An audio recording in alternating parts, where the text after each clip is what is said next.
we're the directors. I'm Ed. I'm Will. We're Sumo Science. And we're shooting the world's largest stop-motion animation on a Nokia N8. My name's Toby Howell and I'm the Director of Photography. And I'm shooting on Nokia N8 and I've got 3 of them up that crane.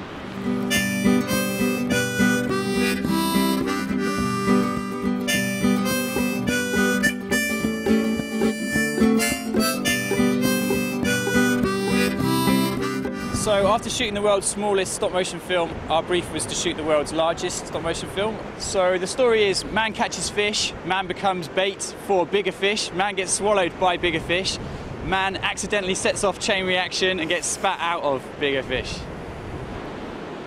Hello, I'm Jamie Wardley and I'm the principal sand artist. So we've got various different elements in the sand drawing, which is like the cloud and the seagulls, and they're using stencils. A piece of plastic comes on that's got the shape of a bird in it, and they rake around it a little bit, and then they lift the stencil up and you've got like a perfect bird.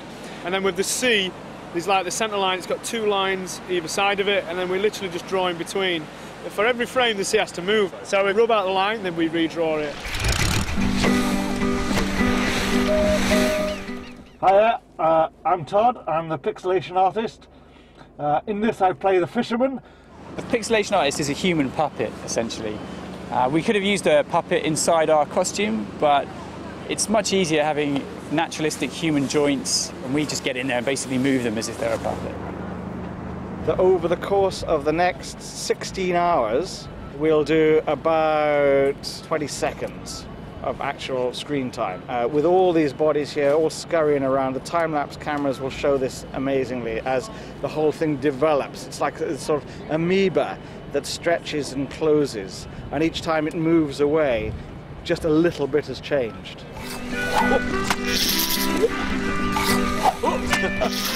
Because we're shooting animation, we're not shooting using the video functions on the phone. This is a sequential series of high-quality JPEGs that I'm getting off the N8.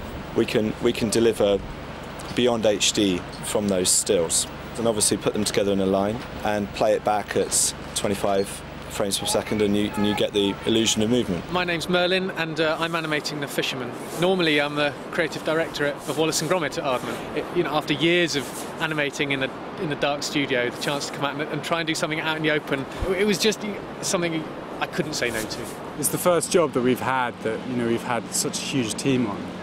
Usually it's me and Will in the studio in a tiny unit where we're kind of just, it's just us. We control everything.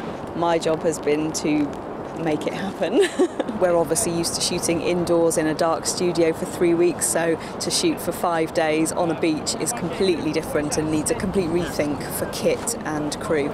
If someone said to you, come and do animation outside, you're going to be stupid. But I think that's a wonderful thing about this, is that we're attempting something that shouldn't really be possible. This here is a very dangerous place to be because we're actually in the teeth of the monster. And so the monster has just come up, swallowed the boat, and the teeth have come around it.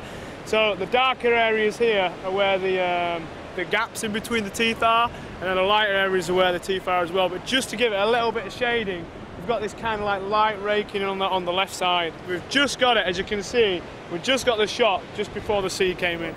I'm Egg and I'm camera assistant, or phone assistant in this case.